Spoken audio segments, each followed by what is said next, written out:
আপনারা দেখছেন বার্তা এক নজর। বাগডোগরা বিমানবন্দরে সাংবাদিকদের মুখোমুখি সুকান্ত মজুমদার। বেচতেই এসছে, তো বেচা অভ্যেস যখন ওদের, যা পারলে গোটা রাজ্যটাকে বেচে দিত। বাংলাদেশি গ্রেপ্তার হচ্ছে গোটা রাজ্যের চার জায়গায় গ্রেপ্তার হয়েছে। প্রচুর আছে, এ তো হিমশৈলের চূড়ামাত্র।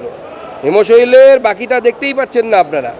বিভিন্ন নিউজ চ্যানেলে যে প্রতিবেদনগুলো হয়েছে যে ভোটার লিস্টের বাদে শুধু মালদা ডিস্ট্রিক্টে 10 লক্ষ মুসলিম এক্সট্রা, ভোটার লিস্টে তো 60% আছে, তার থেকেও 10 লক্ষ বেশি মুসলিম মালদা জেলাতে। কোথা থেকে এসছে?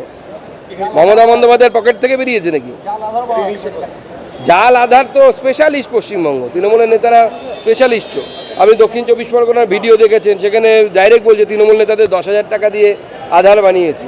যদিও তিনি এসেছেন বাংলাদেশ থেকে অত্যাচারিত হয়ে। আমাদের স্ট্যান্ড পরিষ্কার, ক্লিয়ার। আমরা বলেছি যারা বাংলাদেশ থেকে ধর্মীয় কারণে অত্যাচারিত হয়ে এসেছেন তাদেরকে ভারত সরকার 14 সালের আগে পর্যন্ত যারা এসেছেন তাদেরকে সিএ এর মাধ্যমে নাগরিকত্ব দেব। সেই জন্য মমতা বন্দ্যোপাধ্যায় বলেছিল নাগরিকত্ব নিয়ে কোনো সমস্যা নেই।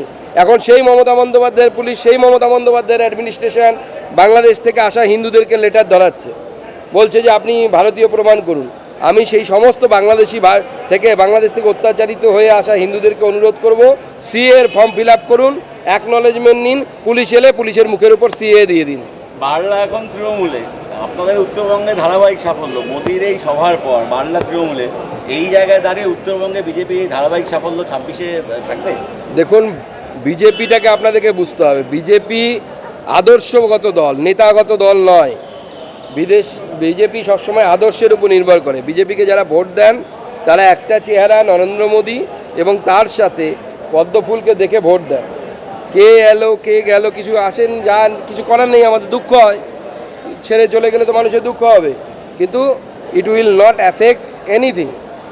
চাকরিহারাদের মমতা চাকরি দিতে বলেছেন, চাকরি আবার পরীক্ষা দিতে বলেছেন, কিন্তু চাকরি কি আদৌ মিলবে? মানে সেই গ্যারান্টিটা কোথায়? সেটা মমতা বন্দ্যোপাধ্যায়কে ক্লিয়ারলি বলতে হবে। আমরা তো প্রথম থেকে বলেছিলাম মমতা বন্দ্যোপাধ্যায় মুরগি বানাতে সিদ্ধহস্ত, মুরগি বানাচ্ছেন শিক্ষকদের। এটা তো বেআইনি কাজ। ওনার কি পৈতৃক সম্পত্তি নাকি? অযোগ্যদেরকে উনি যা ইচ্ছে দেবেন? আমার আপনার ট্যাক্সের টাকাই মাইনে দিচ্ছেন তো উনি। কে দিয়েছে ওনাকে অধিকার? আপনার কাছে জিজ্ঞেস করেছে? যে লোকটা পরীক্ষা দিয়ে চাকরি পায়নি, যার যোগ্যতা হয়নি, তাকে কিভাবে টাকা দেয় সরকার? তার মানে কি? তাহলে যে 22 লক্ষ বেকার যুবক যুবতী পরীক্ষা দিয়েছিল তারাও তো পরীক্ষায় পাশ করেনি, তারা অযোগ্য। তাহলে সবাইকে দেওয়া উচিত। কেন আপনি ওই 10,000 বা 20,000 যা আছে, আপনার জানি না আমরা কত আছে, তার কথা বলছেন?